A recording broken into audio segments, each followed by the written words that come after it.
જૂનાગઢમાં કેસર કેરીનું આગમન થયું છે। માર્કેટ યાર્ડમાં કેસર કેરીની હરાજી શરૂ કરવામાં આવી। જૂનાગઢ માર્કેટિંગ યાર્ડમાં કેસર કેરીના પ્રથમ 300 બોક્સની આવક। કેસર કેરીના બોક્સના 1000 થી લઈ 1500 રૂપિયા સુધીના ભાવ રહ્યા હતા। કેસર કેરીની આવક થતાં જ હવે આવતા સપ્તાહથી જે આવક છે તે વધુ જોવા મળશે।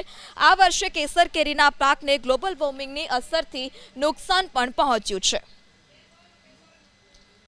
જૂનાગઢની અંદર 200 થી 250 બોક્સ કેસર કેરીની આવક થઈ છે અને 1000 રૂપિયાથી 1500 રૂપિયા સુધીનો બોક્સ વેચાય છે।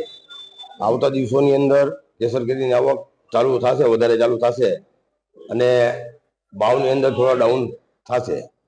આ વખતે ગ્લોબલ વોર્મિંગના કારણે અને શરૂઆતમાં જે આંબાની અંદર મોરનું ફૂટ થઈ હતી ત્યારે એવું લાગતું હતું કે કેસર કેરી આ ફરી બમ્પર પાક થશે, પણ ગ્લોબલ વોર્મિંગ અને વાતાવરણના લીધે કેસર કેરીના પાકને જબરદસ્ત નુકસાન થયેલ છે।